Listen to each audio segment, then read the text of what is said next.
নমস্কার, আপনারা দেখছেন ট্রাইব টিভি বাংলা। আপনাদের সঙ্গে আমি শান্তনু। 2026-এর বিধানসভা নির্বাচনের দিনক্ষণ এখনও ঠিক হয়নি, কিন্তু যত এগোচ্ছে ততই কিন্তু রাজনৈতিক উত্তাপ বলুন, রাজনৈতিক পরিস্থিতি এই বাংলায়, এই রাজ্যে কিন্তু আস্তে আস্তে বাড়তে শুরু করেছে। প্রত্যেকের মনেই প্রশ্ন, 2026-এ আবারও কি তৃণমূল কংগ্রেস ক্ষমতায় আসছে? যদি ক্ষমতায় আসে, তারা কি আবার মুখ্যমন্ত্রীর যে টার্গেট বেঁধে দিয়েছেন 215+, সেই সিট কি তারা পাবেন? 2/3 মেজরিটি কি তারা পাবেন? পাশাপাশি বাম, অতিবাম কংগ্রেস, তাদের রোলও কিন্তু ভীষণ ইম্পর্টেন্ট। তারা কি করবে? তারা কি আবার জোটবদ্ধ হয়ে লড়াই করবে, নাকি সেপারেট? মানুষের কাছে কি বার্তা দেবেন? হিন্দুত্ব নিয়ে বিজেপি এই মুহূর্তে প্রধান বিরোধী দল রাজ্যের যে কর্মসূচি করছে, শুভেন্দু অধিকারী বিধানসভায় আমি গর্বিত হিন্দু টি শার্ট পরে ঘুরছেন, হিন্দুত্ব কতটা প্রভাব ফেলবে এই নিয়ে কিন্তু আমরা প্রত্যেকে ভাবছি। তার সঙ্গে যাদবপুরে যে কাণ্ড হয়েছে, শিক্ষামন্ত্রীর গাড়ি ভাঙচুর, তার গাড়িতে একজন ছাত্রকে চাপা দেওয়া হয়েছে, এসএফআই সেরকম অভিযোগ করছে। এই নিয়ে উত্তাল ছাত্র রাজনীতি। এক কথায় বঙ্গ রাজনীতিতে এখন বিভিন্ন রকম ফ্লেভার আসছে, বিভিন্ন রকম টেস্ট আসছে। তা 2026-এ কী হবে? খুব গুরুত্বপূর্ণ কিন্তু আজকের এই অনুষ্ঠান, যা আমরা আপনাদের সামনে উপস্থাপনা করছি। এই নিয়েই চুলচেরা বিশ্লেষণ থাকবে এবং আরও অনেক গুরুত্বপূর্ণ তথ্য থাকবে, রাজনৈতিক তথ্য থাকবে আপনাদের জন্য। আমাদের সঙ্গে আজকে উপস্থিত আছেন জনতা দল ইউনাইটেডের সভাপতি অমিতাভ দত্ত, আমার বাঁদিকে বসে আছে। অমিতাভবাবু, আপনাকে ট্রাইব টিভি বাংলায় স্বাগত। প্রচুর মানুষ আমাদের বিভিন্ন রকম অনুষ্ঠান দেখেন এবং আজকে আপনি সময় ব্যয় করেছেন আমাদের সঙ্গে। প্রথমেই আপনাকে যেটা আমি জিজ্ঞেস করব, যাদবপুর নিয়ে আমরা বিস্তারিত যাব পরবর্তীকালে অন্য কিছু নিয়ে। এখন যা জিনিস চলছে, আমাদের যাদবপুরের মতো একটা ঐতিহ্যবাহী হিস্টোরিক্যাল ইউনিভার্সিটি, সেইখানে শিক্ষামন্ত্রীর গাড়ি ভাঙচুর এবং তাকে এসএসকেএমে যেতে হলো। তিনি বলছেন যে এটা পলিটিক্যালি প্রি প্ল্যান্ড, সেখানে তৃণমূল যেতে পারবে না। কি হচ্ছে এই যে নৈরাজ্য? এবং আজকে ছাত্র ধর্মঘট, যখন আমরা অনুষ্ঠান শ্যুট করছি, এই নিয়েও কিন্তু তৃণমূল, ছাত্র পরিষদ, এসএফআই নানান দিকে আজকে ধর্মঘটের জন্য যা হচ্ছে আমরা প্রত্যেকে দেখছি। কিভাবে ব্যাখ্যা করবেন, কি বলবেন? আমি তো একজন নাগরিক হিসাবে আপনার কাছেও আমার প্রশ্ন, যেটা কি হচ্ছে। বেশ বেশ আচ্ছা, পশ্চিমবাংলায় এগুলো হচ্ছে। এখন শিক্ষামন্ত্রী একটা ছেলেকে চাপা দিয়েছেন কিনা, তারা তার গায়ে হাত দিয়েছে কিনা, এ তো অবাঞ্ছিত ঘটনা। বেশ, ওখানে তৃণমূল কংগ্রেসের শিক্ষক ছেলের তাদের একটা প্রোগ্রাম ছিল, সেখানে উনি গিয়ে পাত পেরে শিক্ষামন্ত্রী বাম ছাত্রদের গালাগালি করেছেন, বাম ছাত্ররাও সেখানে অবস্থানে তাকেও গালাগালি করেছেন, উত্তেজনার পারদ বেড়েছে। বেশ। তারপর উনি বেরোনোর সময় উনি ঢুকেছেন অন্য গেট দিয়ে, বেরোনোর সময় তাকে ব্যারাক করা হয়েছে, বেশ, তিনি সেখানে হয়েছেন। কিন্তু প্রশ্নটা সেখানে নয়।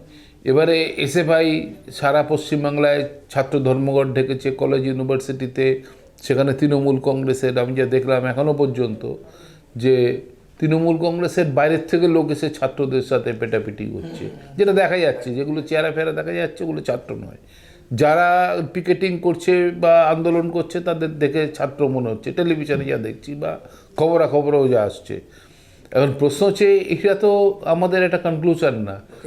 ভারতবর্ষে কোথাও হচ্ছে? যাদবপুরের এই যে ঘটনা ঘটছে, যাদবপুর হোক, প্রেসিডেন্সি কলেজ হোক, ভারতবর্ষের কোনো কলেজে এরকম ঘটনা কি কখনো শুনতে পান? আপনার বাড়ির ছেলে বা মেয়েকে, আমার বাড়ির ছেলে বা মেয়েকে, আমি এখানে বসেই কথা বলছি, বা যারা আমাদের দর্শক আছেন, তারা পশ্চিমবাংলায় রাখছেন, না যাকে দুদিন আগেও ওই উড়িষ্যাকে ব্যঙ্গ করতেন সেই উড়িষ্যাতে পাঠাচ্ছেন পড়াশুনো করার জন্য? তাহলে একদমই একদমই। বেশ, আমরা সেই প্রসঙ্গে আসবো অমিতাভবাবু, কিন্তু আমরা স্বাভাবিকভাবে যে প্রশ্নটা এখন এই মুহূর্তে আসছে, আপনি একজন রাজনৈতিক দলের সভাপতি এবং এনডিএ শরিক, সব থেকে বড় কথা কেন্দ্রীয় সরকার। সেখানে দাঁড়িয়ে যত দিন আসছে, আমাদের পরের বছরই কিন্তু বিধানসভা নির্বাচন। প্রথমেই আমি একদম ব্লান্টলি আপনাকে জিজ্ঞেস করব, কি মনে হচ্ছে 2026-এ কি আবার তৃণমূলের প্রত্যাবর্তন? 2026 এখনও 1 বছর 1 মাস, এপ্রিল মাসের আগে তো নির্বাচন হবে না, এটা সবে মার্চ পড়লো। আমরা 1 বছরই যদি অ্যাপ্রক্সিমেট ধরি, 1 বছরই ধরুন আপনি, তাহলে এটা তো পেনাল্টিমেট ইয়ার, এটা ইংরেজি শব্দ পেনাল্টিমেট ইয়ার।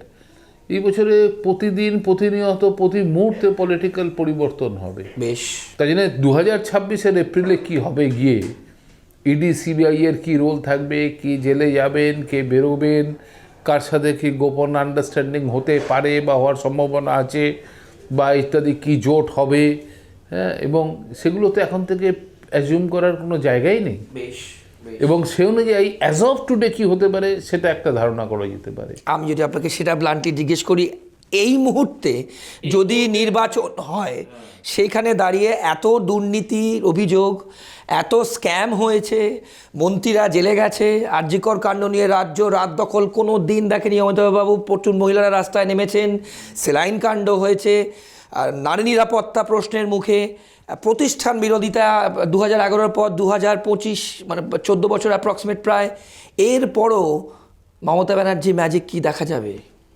শুন, আরজিকরের ঘটনার পরে তো উপনির্বাচনগুলো হলো, তার তো শুধু বিন্দুমাত্র প্রভাব তো সেখানে দেখা যায়নি, উল্টে তৃণমূল কংগ্রেসের ভোট বেড়ে গেল। এখন পশ্চিমবাংলার পলিটিক্স, ভারতের পলিটিক্সটা ভারতের জায়গায় আছে, সেটা আলোচনার জায়গায় আসছে না। সেটা বিহারে যেরকম ভোট হচ্ছে, উত্তরপ্রদেশে ভোট হচ্ছে, ওখানে কাস্ট ওরিয়েন্টেড ভোট হচ্ছে, রিলিজিয়ন অ্যান্ড কাস্ট। পশ্চিমবাংলায় তো এতদিন হয়নি, ইস্যু ভিত্তিক, আইডিওলজি ভিত্তিক রাজনীতি হতো। 2016 সালের পর থেকে এটা ঘুরতে আরম্ভ করেছে, আফটার 2016। 2016 তো বাম কংগ্রেস হচ্ছে দ্বিতীয় শক্তি ছিল, তৃতীয় ছিল বিজেপি। তারপরে যে কারণেই হোক, সেগুলো বিস্তারিত কারণ বা ব্যাখ্যাও আছে তার। এখন রাজনীতিটা হচ্ছে, যদি বিজেপি বনাম তৃণমূল কংগ্রেসের যদি লড়াইটা হয়, তাহলে বকলমে হিন্দু মুসলমানের রাজনীতি। খুব ইম্পর্টেন্ট স্টেটমেন্ট করলেন। হিন্দু মুসলমানের রাজনীতি না, তাই জন্য বিরোধী দলনেতা বলছে যে আমি হিন্দুদের নেতা, আমি অন্য কারোর নেতা না। আমি গর্বিত, আবার টি শার্ট পরে তো হ্যাঁ, উনি বলছেন বিধানসভায় আমি গর্বিত। আবার মুখ্যমন্ত্রী বলছেন যে আমি ব্রাহ্মণ কন্যা। এর আগে কখনো এগুলো বুঝেছেন? বুদ্ধদেব ভট্টাচার্য কখনো বলেছেন আমি ব্রাহ্মণ? জ্যোতি বসু কখনো বলেছেন আমি মানে কেন বললেন মুখ্যমন্ত্রী? কারণ এখন শুনুন, এখন তো ভোট ব্যাংক, তো মুসলমান ভোটার 30% পশ্চিমবাংলায়, 30-31 এখন যেটা জানা যায়। অন্য লোকে যা বলুক, কিন্তু বাস্তবিক তাই। আমাদের হিসাব মতো প্রায় 90-95% ভোটার মমতা ব্যানার্জিকে ভোট দিচ্ছেন এবারে লোকসভার পরে, মুসলমানেরা। আর হিন্দুদের একটা নির্দিষ্ট সংখ্যক ভোটার মমতার কাছে আছে, বেনিফিশিয়ারি ভোটার, পার্টি ভোটার, মমতার লাইকিং ভোটার, ওমেন ভোটার, তারা মমতাকে ভোট দিচ্ছেন। এবার বাকি ভোটারদের নিয়ে সেখানে হিন্দুত্বের কলে বিজেপি রাজনীতি করছে। কিন্তু এটা খুব প্রাণিধানযোগ্য, যদি আপনি এটা শোনেন এবং আপনার টিভি চ্যানেলে, পশ্চিমবাংলায় যখন ক্ষমতা পরিবর্তন হয়েছে 2067, 2069, 2077, এই 1967, 1969, তারপরে হচ্ছে 1977, 2011, প্রত্যেকবারেই ফ্রন্টের মাধ্যমে পরিবর্তন হয়েছে। খুব ইম্পর্টেন্ট স্টেটমেন্ট। ফ্রন্ট বলতে আপনি বলতে চাইছেন শুধু পলিটিক্যাল পার্টির ফ্রন্ট না, একটা বড় সোশ্যাল ফ্রন্ট। সোশ্যাল ফ্রন্ট তৈরি নালে মমতা ব্যানার্জি যখন ইলেকশন করেছেন, আগে এসেছেন, উনিও তো কতবার মৃত্যু ঘণ্টা বাজিয়েছেন। আপনি তো তার সাথে কাজ করেছেন যখন। সেটা তো আমি আসছি, সে তো আমি তৃণমূল কংগ্রেসের সাথে জন্মলগ্ন থেকে।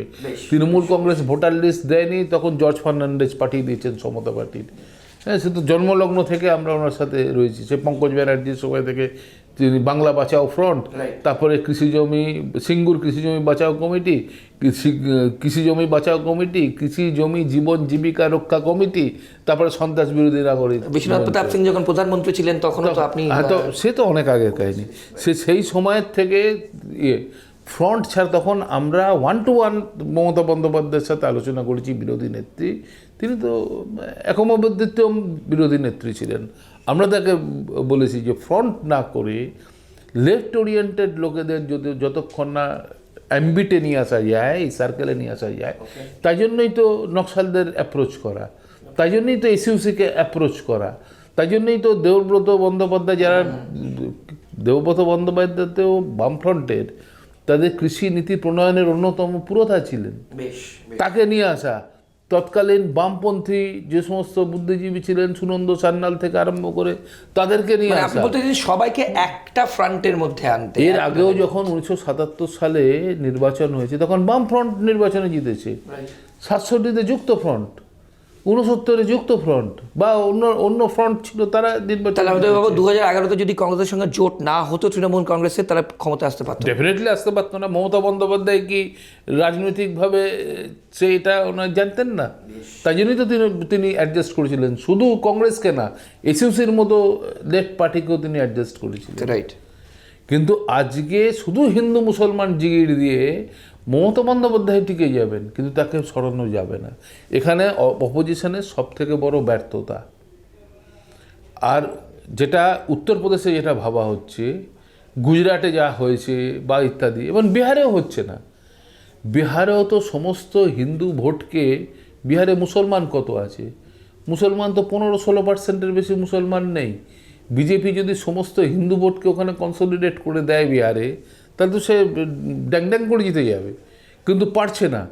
কারণ যাদবদের একটা যাদব, বিহারে তো নির্বাচন আসন্ন, যাদব, তারা লালু যাদবের সাথে আছে, অধিকাংশ যাদব, কিছু যাদব বিজেপির সাথে আছে। পশ্চাৎপদ জাতি, উপজাতি, একটা পোর্শন তারা নীতিশের সাথে আছে। তাহলে হিন্দু মানেই যে একেবারে আমি হিন্দু সম্রাট হয়ে যাব, আমি হিন্দুদের নেতা, হিন্দু হিসাবে গর্ব, তামা সব হিন্দুরা। পশ্চিমবাংলার একটা বিরাট সংখ্যক মানুষ হিন্দু, আমি তো হিন্দু, কিন্তু আমি উগ্র হিন্দুত্বের পক্ষে নই। কারণ আমাদের ভিতরে রামকৃষ্ণ উগ্র পরমহংস, হিন্দুত্ব আপনি একটু যদি ব্যাখ্যা করেন, মানে আরে সে তো ঠাকুর রামকৃষ্ণই বলে গেছেন, যত মত তত পথ। এই তো তার আবির্ভাব তিথি হলো পরশু দিনকে। তিনি তো বলে গেছেন যত মত তত পথ, সর্বধর্ম সমন্বয়। রামকৃষ্ণ মিশনের সৃষ্টিটাই তো হয়েছিল 3টে মিশনের উপর ভিত্তি করে, বেদান্তের প্রচার, জনসেবা এবং সর্বধর্ম সমন্বয়। আপনি সর্বধর্ম সমন্বয় করে আপনি বলতে পারবেন আমি হিন্দু, আমি শ্রেষ্ঠ, আমি গর্ববোধ করছি? তাহলে রবীন্দ্রনাথের ভাষায় দিবে আর নিবে, মিলাবে মিলিবে, যাবে না ফিরে, এই ভারতের মহামানবের সাগর তিনি। বাঙালির ঐতিহ্যটা তো কিছু লোক এখনও মেনে রাখছে। ভদ্রলোক ক্ল্যান শেষ হয়ে গেছে, এসব আরজি করের মতো ঘটনা ঘটছে পশ্চিমবাংলা। আমরা শুধু লজ্জিত দুঃখিত না, আমরা তো পশ্চাৎপদ জাতি আজকে, ব্যাকওয়ার্ড স্টেট। বেঙ্গল তো ব্যাকওয়ার্ড স্টেট, এখন ব্যাকওয়ার্ড স্টেট। কিন্তু এরপরও আপনি বলছেন এখন যদি নির্বাচন হয় মুখ্যমন্ত্রীর উপর আস্থা অটুট থাকবে বাংলার মানুষের। আরে আস্থার প্রশ্ন নয়, আপনার আস্থা না থাকতে পারে, আমার আস্থা না থাকতে পারে, আমরা লজিক্যালি ওনাকে দেখছি, কিন্তু উনি কন্যাশ্রী, তারপরে হচ্ছে ওই লক্ষ্মীর ভাণ্ডার, তারপরে আরও যত স্কিম আছে, এসব ট্রাম্প কার্ড ভোট কেনার বলছে। ট্রাম্প কার্ডের কেনা ফেনা না, উনি যে নিডি মানুষ তার কাছে গিয়ে পৌঁছে যাচ্ছে, তাহলে তার ইন্ডিভিজুয়াল এলিজিয়েন্স তো আছে। আরে আমার ছেলেটাকে যদি মমতা বন্দ্যোপাধ্যায় চাকরি দিয়ে দেয়, বেকার ছেলেকে, আমি মমতা ব্যানার্জি জিন্দাবাদ আমি বলবো না? এটা তো ব্যক্তি বাস্তব, এগুলো তো বুঝতে হবে। বেনিফিশিয়ারি, আউট অফ বেনিফিশিয়ারি আছে, তৃণমূলের বেনিফিশিয়ারি আছে, ওমেন ভোট আছে, কিছু লোক মমতা বন্দ্যোপাধ্যায়ের ভক্ত আছে, তারা ভোট দেবে। কিন্তু বাবু একটু ইন্টারাপ্ট করি, যে আপনি ওমেন ভোট বললেন, আমরা জানি আরজি করে কি হয়েছে, সেটা নিয়ে আমার অনুষ্ঠান শুরু হওয়ার আগে আপনি আমার সাথে কথা বলছিলেন। সেখানে কিন্তু কর্তব্যরত অবস্থায় একজন মহিলা চিকিৎসক সরকারি হাসপাতালে তার কর্মক্ষেত্রে খুন হয়ে ধর্ষণ হলেন। আজও জানি না, আমরা ইনভেস্টিগেশন চলছে। এটা তো এরপরে মহিলা ভোট ইনট্যাক্ট থাকবে? শুন, এটা তো আর লজ্জাজনক শুধু নয়, বেদনাদায়ক। বাঙালি হিসাবে মাথা নিচু হয়ে যায়। কলকাতার মতো শহরে একটা ওরকম পতিতযশ হাসপাতালে এই ঘটনা ঘটেছে, ইন সার্ভিস সরকারি কর্মচারীর সাথে, সেটা একটা মেয়ে, একটা ব্রাইট মেয়ে। তারপর মানুষের এটা তো না, এটা তো ঠিক আছে, এটা তো তার একটা ঘটনার পরিপ্রেক্ষিতে একটা জনক্রোধ এটা দেখা গেছে। কিন্তু যদি আপনি বলেন নারীরা কি বাংলায় অসুরক্ষিত, আমি আপনার সাথে একমত হব না। আমি নিরপেক্ষভাবে বলছি, আমি প্যান ইন্ডিয়ান পারসন। কেরালায় একটা মেয়ে খুব সুরক্ষিত, তামিলনাড়ুতে একটা মেয়ে খুব সুরক্ষিত, নর্থ ইস্টে যান মেয়েরা সেখানে ডমিনেট করে। বিহারে 2005-এর আগে একটা মেয়ে বিকেলবেলা রাস্তায় বেরোচ্ছে, এটা অকল্পনীয় ছিল। হ্যাঁ, আজকে রাত্রি 12টার সময় একটা মেয়ে পাটনার রাস্তা দিয়ে যাক, ভাগলপুরের রাস্তা দিয়ে যাক, আমার মনে হয় সেফ, আমি তার সাক্ষী আছি। হ্যাঁ, কিন্তু উত্তরপ্রদেশে যেতে পারবেন না বিভিন্ন জায়গায়, আপনি মধ্যপ্রদেশের বিভিন্ন জায়গায় যেতে পারবেন না, উত্তর ভারতের বিরাট জায়গায় যেতে পারবেন না, আপনি দিল্লিতে যেতে পারবেন না, আনসেফ। এখন আমার বাড়ির মেয়েরা, আপনার বাড়ির মেয়েরা কলকাতা শহরে আনছে, বা আমি মানতে চাইছি না, কিছু কিছু ঘটনা ঘটেছে যেটা সরকার ট্যাকেল করতে ব্লান্ডার করেছে, ইনসেনসিটিভিটি দেখিয়েছে। ইনসেনসিটিভিটি এগুলো ব্যাকফায়ার করবে না বলছেন আপনি? কিছু তো ভোট ব্যাকফায়ার করবে, কিন্তু অত সংখ্যক ভোট ব্যাকফায়ার করবে না যাতে একটা সরকারকে ফেলে দিতে পারে। বেশ বেশ এটা হচ্ছে মিসম্যানেজ করেছে। This government is not meant for governance. Mamata বন্দ্যোপাধ্যায়ের সরকার রাষ্ট্র পরিচালনার জন্য সক্ষম সরকার নয়। আমি আজকে আপনার কথা আপনার স্টুডিওতে বলে যাচ্ছি, আমার 11 বছর মমতা বন্দ্যোপাধ্যায়ের সাথে রাজনৈতিকভাবে চলার অভিজ্ঞতায়। বিরোধী নেত্রী হিসেবে উনি 100-100। তার মতো বিরোধী নেত্রী আমি লোহিয়া, জয়প্রকাশ, যারা ভারতের বড় বিরোধী নেতা হিসেবে গণ্য হন, তাদের আগে আমি মমতা ব্যানার্জিকে রাখবো যদি বিরোধী নেত্রী হিসেবে বলতে হয়। তার ইন্টালেক্টকে রাখছি না, লোহিয়ার ইন্টালেক্ট মমতার ইন্টালেক্টকে এক ধরছি না, জয়প্রকাশের ইন্টালেক্ট বা তার ইত্যাদির সাথে মমতার না, কিন্তু সংগ্রাম যদি বলেন, এবং আন্নাদুরাই, যারা যারা সংগ্রাম করেছে, মমতা ব্যানার্জির সংগ্রাম অতুলনীয়। ইতিহাসে তার কোনো মানে মিসাল নেই। শাসক মমতাকে আপনি কিভাবে ব্যাখ্যা? শাসক মমতা, আমি বিরোধী মমতাকে 100-100 দেবো, শাসক মমতাকে আমি 100-0 দেবো। 0 আমি 1 নম্বর দিতে পারবো না। রিসারেকশন অফ বেঙ্গল মমতা ব্যানার্জির হাতে হতে পারত। উনি পশ্চিমবাংলার মুখ্যমন্ত্রী হয়ে রইলেন, উনি অভিষেক ব্যানার্জির পিসি হয়ে রইলেন, উনি বাংলার, কিন্তু বাংলার বাঘিনী তো উনি আর রইলেন না। ভাবুন, তৃণমূল কংগ্রেসের একটা ছেলে একটা মেয়ে রাস্তায় দাঁড়িয়ে এখন লিখুক তো দেখি। আমরা তখন স্লোগান দিতে নড়ে জ্যোতি দেখে যা মমতার সততা, লিখুক সততার প্রতীক। কিন্তু নীতিশ কুমারের বিরুদ্ধে আপনি একটা দুর্নীতির অভিযোগ তুলতে পারবেন না, আপনি নবীন পট্টনায়কের বিরুদ্ধে একটা দুর্নীতির অভিযোগ করতে পারবেন না। আমি পড়োশী রাজ্যের কথা বলছি। আজকে পার ক্যাপিটা ইনকাম বিহারের কম, আর উড়িষ্যা পশ্চিমবাংলা থেকে ছাপিয়ে গেছে। আপনি ভাবতে পারছেন? পশ্চাৎপদ রাজ্য পশ্চিমবাংলা। আজকে চাকরি নেই লোকের, শিল্প নেই, শিক্ষা নেই, স্বাস্থ্যের হাল বেহাল। কলকাতা এখন, আগে সল্টলেক বৃদ্ধাশ্রম ছিল, এখন পুরো কলকাতা শহর বৃদ্ধাশ্রমে পরিণত হয়েছে। বাড়িতে বুড়ো বুড়ি পড়ে রয়েছে, ছেলে মেয়েরা, বাঙালি ছেলে মেয়ে সব এখন বাইরে, তারা হয় পড়াশুনো করতে গেছে না চাকরি করতে গেছে। আজকে গুরগাঁও যান, বাঙালিতে ভর্তি, ব্যাঙ্গালোর যান, হায়দ্রাবাদ যান, বাঙালিরা চালাচ্ছে। এবং আরও, আমি তখন পাটনায়, জানেন, বাঙালি ছেলেরা, ভদ্রঘরের ছেলেরা মেয়েরা রাত্রিবেলা কাগজ পেতে পাটনার স্টেশনে শুয়ে আছে। তার কারণটা কি? যে তারা ওখানে পরীক্ষা দিতে এসছে চাকরির, যেটা আগে আমরা কলকাতা শহরে দেখে এসেছি, সারা ভারত জুড়ে লোক আসতো এখানে সমস্ত কিছুর জন্য। আপনি ভাবতে পারছেন যে বিহারই সবচেয়ে খারাপ রাজ্য, তার শিক্ষামন্ত্রী জেলে আছে? অসম্ভব। আপনি ভাবতে পারছেন? এরপরও আপনি কিভাবে, আপনি ভাবতে পারছেন কর্ণাটকের শিক্ষামন্ত্রী ছেলেদের উপর গাড়ি চালিয়ে চলে যাচ্ছে? আমি সেখানেই বলি, তবে আমার প্রশ্ন যে যদি শাসক মমতাকে 100-এ আপনি 0 দেন অ্যাজ পার মার্কস, সেখানে কি করে দাঁড়িয়ে এখন নির্বাচন যদি হয় তাহলে তৃণমূলই আবার ক্ষমতা? আপনি তো ইলেকশন ট্রিকটা তো মমতা বন্দ্যোপাধ্যায় তো সোশ্যাল ইঞ্জিনিয়ারিং, আমি এই জন্য আপনাকে ট্রাম্প কার্ড হিসেবে জিজ্ঞেস করলাম। সোশ্যাল ইঞ্জিনিয়ারিংটা তো ট্রাম্প কার্ড না। দেখুন, সোশ্যাল ইঞ্জিনিয়ারিংটা তিনি ধরে নিয়েছেন। বিজেপি যেরকম সোশ্যাল ইঞ্জিনিয়ারিং ধরেছে, বিজেপিও তো ধরেছে সোশ্যাল ইঞ্জিনিয়ারিং। তেমনি দেখুন, নরেন্দ্র মোদী চিফ মিনিস্টার ছিলেন, গুজরাটের চিফ মিনিস্টার ছিলেন, উনি বিজেপির কোনদিন ন্যাশনাল লিডারশিপে আসেনি, ন্যাশনাল ওয়ার্কার থেকেছেন ইনি বিজেপির, আরএসএসের ন্যাশনাল রাষ্ট্রীয় প্রচারক, এবং উনি থেকেছেন। তখন তো বিজেপির নেতা ছিলেন লালকৃষ্ণ আডবাণী, সুষমা স্বরাজ, রাজনাথ সিং, নীতিন গডকরি, অরুণ জেটলি, এরা ছিলেন ন্যাশনাল লিডার। সেখানে তো উনি ছিলেন না, কিন্তু ওনাকে নিয়ে আসা হলো গুজরাটের একটা ঘটনার পরে, যেটা রায়ট হলো। উনি হিন্দু হৃদয় সম্রাট হয়ে গেলেন, উনি মুসলিমদের কমব্যাট করতেন। উনি তখন প্রত্যেকটা মিটিংয়ে একেবারে পাত পেরে গাল দিতেন, কাকে না? পাকিস্তানের প্রেসিডেন্ট জেনারেল মোশাররফকে তিনি গালাগালি করতেন। আচ্ছা, এই গালাগালি করতে করতে তাকে তখন লোকে পিক আপ করে নিল। ওনারা এসে 370, তারপরে ওই ইত্যাদি, এইগুলো সমস্ত তারা শেষ করে দিল। ওই মুসলিমদের যা যা জিনিস ছিল, 3 তালাক, এনআরসি, সিএএ থেকে আরম্ভ করে সমস্ত কিছু করলো। হিন্দু ভোট একীকরণ হলো। হিন্দু ভোট একীকরণ হলো, পারফরমেন্সের প্রয়োজন কি? হিন্দুরা এটা হচ্ছে একটা ধর্ম নিয়ে ভারত পৃথিবীর বিভিন্ন মানুষ যদি আলোচনা নাও করে, যে মাথা নাও ঘামায়, ভারতবর্ষে ধর্মটা আজ থেকে 200 বছর আগে যে পরিস্থিতি ছিল আজকেও সেই জায়গায়। আজকে আমি হিন্দু বলে গর্ব করে আমি জামা পরে ঘুরে বেড়াচ্ছি। আমি যে কথা বলছি অন্য ধর্ম সম্পর্কে শুনে কানে আঙুল দিতে লাগছে। রাজা রামমোহন রায় জাগরণের যিনি জনক ছিলেন, তৎকালীন উগ্র হিন্দুরা তার মায়ের মৃত্যুর পরে তার মৃতদেহ দেখতে দেয়নি। ইতিহাস থেকে দেখে নেন স্বামী বিবেকানন্দর সাথে কি ব্যবহার করা হয়েছিল।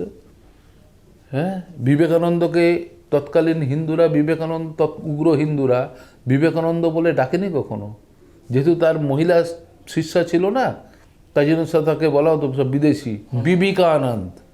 দেখে নিন ইতিহাস থেকে। না সেক্ষেত্রে কি আজকে সকালে বিবেকানন্দ তাদের হৃদয়মণি হয়েছে, তো তারা তো বিবেকানন্দ বলে এসছে বিবেকানন্দকে না ডেকে। বেশ, না তাহলে সেক্ষেত্রে কি আপনি বলছেন যে আমাদের রাজ্যের প্রধান বিরোধী দল এজেন্ডালেস, মানে যে এজেন্ডা দিয়ে তারা 26-এ? দেখুন, আমি একটা সরাসরি কথা বলছি, বিজেপি যদি এখানে মনে করে আজকের দিনে দাঁড়িয়ে অ্যাজ অফ নাও আমি বলছি যে বাংলাদেশ দেখিয়ে আমি হিন্দু সম্রাট বলে যেরকম গুজরাটে হয়েছে পশ্চিমবাংলায় হবে, গুজরাট বাংলা এক নয়। এবং যদি সোশ্যাল ইঞ্জিনিয়ারিং বিজেপি করতে না পারে, বিজেপি যে অ্যাডভান্টেজটা পেয়ে আসছে এখনো পর্যন্ত ভোটে, সেটা হচ্ছে Matua vote, Kurmi vote, Rajbanshi vote. আমরা পুরো অ্যানালিসিস করে বলে দেবো উত্তরবঙ্গে যেগুলো পাচ্ছে, তারপরে হচ্ছে ওই কোচ ভোট, কোচবিহার ইত্যাদি।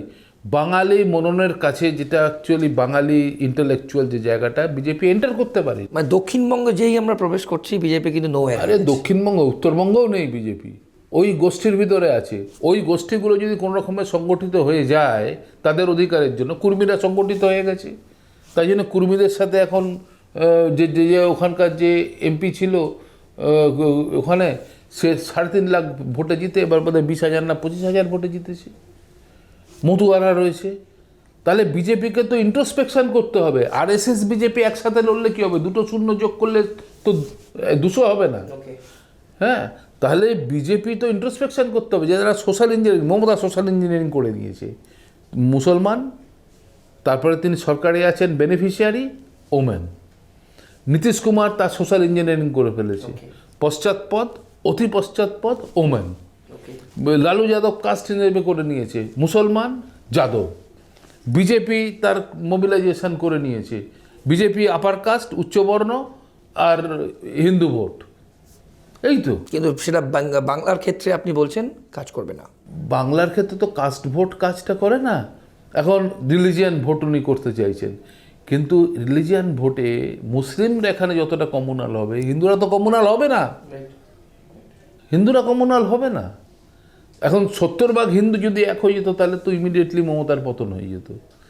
কিন্তু এজেন্ডা, আচ্ছা আমি বলছি, এই যে মেয়েটার মৃত্যু হলো আরজি করে, বিজেপির কী রোল ছিল? আমি জিজ্ঞেস করছি আপনাকে, বিজেপির কোনো রোল ছিল কি? এমনকি প্রধানমন্ত্রী, স্বরাষ্ট্রমন্ত্রী মেয়েটির বাবা মায়ের সাথেও দেখা করেননি। ঠিক, যখন স্বরাষ্ট্রমন্ত্রী কলকাতায় এসেছিলেন। না, এরপরে তো এটা গেল দেখা করতে, করেননি, রাইট, দেখা করেনি। আচ্ছা, আজকে যে যাদবপুরের ঘটনা ঘটছে, বিজেপির কি রোল আছে? আমি জিজ্ঞেস করছি আপনাকে। হ্যাঁ, আচ্ছা, এই যে বিজেপি আজ পর্যন্ত, এই যে মমতা ব্যানার্জির যে শিল্প ওই বঙ্গ হলো না একটা, কি বছর হয় Bengal summit meet, summit meet হলো, লক্ষ লক্ষ টাকা ইনভেস্টমেন্টের কথা বলেন, তারপরে তো বলা হয়, দেখা তো যায় না কিছু। প্ল্যানই থেকে যায়। না, প্ল্যান না, ওগুলো হচ্ছে এই রাজনীতিক লোকেরা সব ধোকাবাজির উপরে চলেন।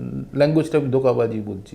এই মেমোরান্ডাম অফ আন্ডারস্ট্যান্ডিংগুলো মৌ হলো, 3 লক্ষ কোটি টাকার মৌ হলো, মেমোরান্ডাম কাগজে হলো। রাইট। আমার কাছে 3 লক্ষ টাকা আসাটা আশা।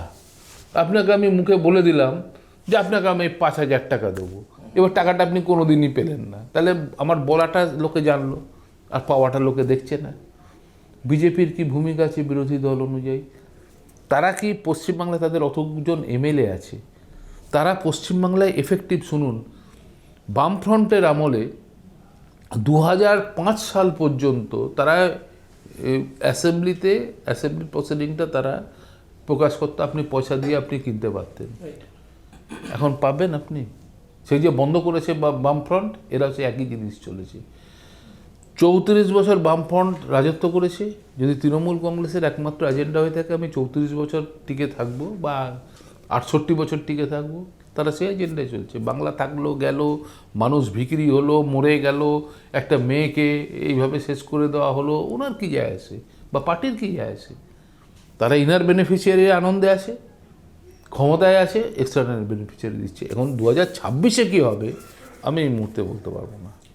আমরা সময় প্রায় শেষ, কিন্তু আমি শেষের দিকে প্রশ্ন করি আপনাকে অমিতাভবাবু, তাহলে এই যে এত প্রতিষ্ঠান বিরোধিতা, আমি যে প্রথমে আপনাকে জিজ্ঞেস করেছিলাম, মানুষের মনে যে ডেসপারেট হয়ে কংগ্রেস এবং বাম তাদের এই যে অ্যালায়েন্স, এবং আমি আপনার দলের ক্ষেত্রেও জিজ্ঞেস করব, আপনি নির্বাচনে লড়েছেন আগেও, সেদিক থেকে দেখতে গেলে 2026-এ কি মানে অপোজিশন স্প্লিট বলেই কি তৃণমূল এই এখন নির্বাচন হলে ম্যাজিক ফিগার পাবে বলছেন? না না, মানে 1-to-1 ফাইট হতে হবে না বলি?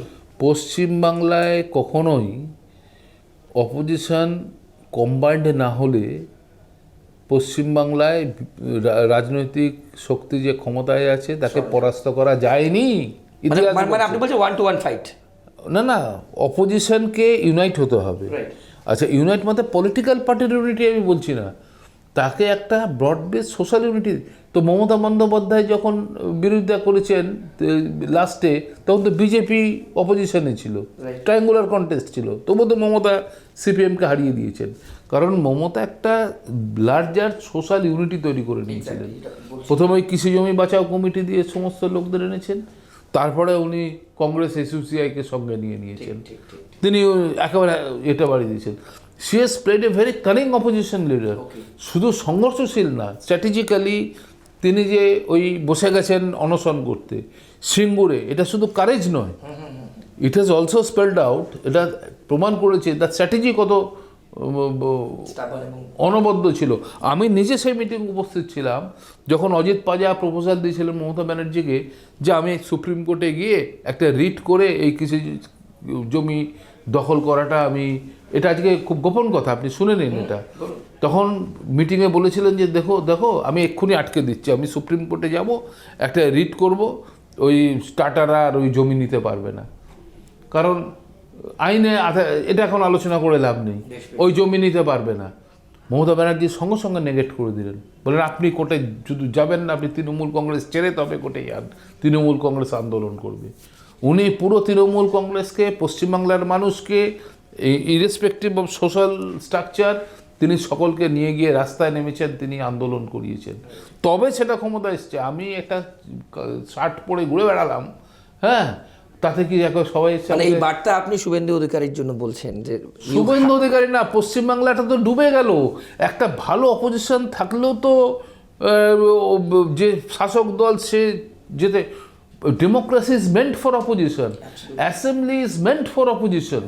যে ক্ষমতা যে সে তার মতো কাজ করবে, তার বিরোধী যদি সঠিক কথা বলতে না পারে, তাহলে তো তার হাতে ক্ষমতা আছে, লাঠি আছে, অর্থ আছে, পুলিশ আছে, প্রেস পাবলিসিটি সব তার হাতে আছে, সে তার মতো, সে তো ধরাকে সড়ক জ্ঞান করছে, সে তো এই জগতের লোক না। এক শেষ প্রশ্ন, একটু সংক্ষেপে বলবেন, ওয়ান লাইনার, অভিষেক বন্দ্যোপাধ্যায়ের কী রোল? দেখুন, অভিষেক এটা রোল নয়, আমি আমার ইনফরমেশনের কথাটা বলছি, আমি বলেই দিচ্ছি আপনার টিভি চ্যানেলে, he is in a bad place. BJP রাজনীতিটাকে আমি সমর্থন করছি না পশ্চিমবাংলায়। বিজেপি রাজনীতির ভূমিটাকে রাজনীতির লড়াই না লড়ে, মানে আপনি ফুটবল খেলছেন, খেলাটা ফুটবল মাঠে খেলুন। আপনি ফুটবল মাঠের বাইরে খেললে তো মাঠে জেতাটা ডিফিকাল্ট হয়ে যাবে না। তাহলে বিজেপি ইডি সিবিআই লাগিয়ে আর গেঞ্জি পরে তাহলে সে ইয়ে করতে চাইছে, ক্ষমতায় আসতে চাইছে। তাই জন্য ইডি সিবিআই কিন্তু অভিষেক ব্যানার্জিকে চাপে রেখেছে, এবং এই চাপটা যাতে তৃণমূল কংগ্রেসের উপর না আসে এবং মমতা ব্যানার্জির উপরে ব্যক্তিগতভাবে না আসে, তাই জন্যই তার সাথে ডিস্টেন্সটা তৈরি করা হয়ে গেছে অলরেডি। এবার যদি প্রি প্ল্যান বলছেন আপনি, হ্যাঁ প্রি প্ল্যান আর পার্ট অফ প্রি প্ল্যান না, এটা তো পলিটিক্যাল স্ট্র্যাটেজি। রাইট। যখন পার্থ চট্টোপাধ্যায় ধরা পড়লেন, তিনি সকালবেলার থেকে 6-8বার মমতা ব্যানার্জিকে ফোন করে গেলেন, মধ্যে ফোনটা তোলেনি। কেন তুলতে যাবে সে? এটা তো স্ট্র্যাটেজি, আমি কেন তুলতে যাব? হ্যাঁ, এখন এই জায়গাটা এটা অভিষেক ব্যানার্জির হয়ে গেছে, তার জন্য অভিষেক ব্যানার্জি এখন ব্যাকফুটে রয়েছে। এখন ভবিষ্যতে তার কি তিনি সিন্ধে হবেন, কি তিনি আবার খুব বড় প্রশ্ন রাজনৈতিক মহলে। কি উনি ফিরে আসবেন, তিনি আবার স্বমহিমায় আসবেন, তিনি আবার সারা, তবে তিনি তো সংগ্রামী নেতা না। Mamata Banerjee has got a history. তিনি as chief minister she is colossally failed, কিন্তু বিরোধী নেত্রী হিসেবে তাকে স্যালুট করা ছাড়া কোনো রাস্তা নেই। অজয়বাবু, অনেক ধন্যবাদ আপনার সময়ের জন্য। আমাদের অন্যান্য অনুষ্ঠান আসবে নির্বাচন সংক্রান্ত, আগাম আপনাকে আমন্ত্রণ জানিয়ে রাখলাম। আপনার প্রত্যেককে অসংখ্য ধন্যবাদ। অনেক কিছু তথ্য আপনাদেরকে দিলাম, এবং সবথেকে বড় কথা, বিরোধী মমতা 100-100 দিলেন অমিতাভ দত্ত, শাসক মমতা 100-0, তাও মানুষ তার সাথেই থাকবেন। এখন নির্বাচন হলে তৃণমূল কংগ্রেস আরও একবার ক্ষমতায় আসবে, এমনই কিন্তু আমরা আজকের এই পর্ব থেকে যে বার্তা আপনাদের সামনে তুলে ধরলাম। শেষ কথা অবশ্যই আপনারা বলবেন, মানুষ বলবেন। আমাদের এই পর্ব আজ এই পর্যন্তই। আরও অনেক ইন্টারেস্টিং পর্ব নিয়ে আমরা আগামী দিনে আসবো। আর অন্যান্য সব খবরের জন্য আপনাদের চোখ থাকুক ট্রাইব টিভি বাংলার পর্দায়। ভালো থাকবেন, নমস্কার।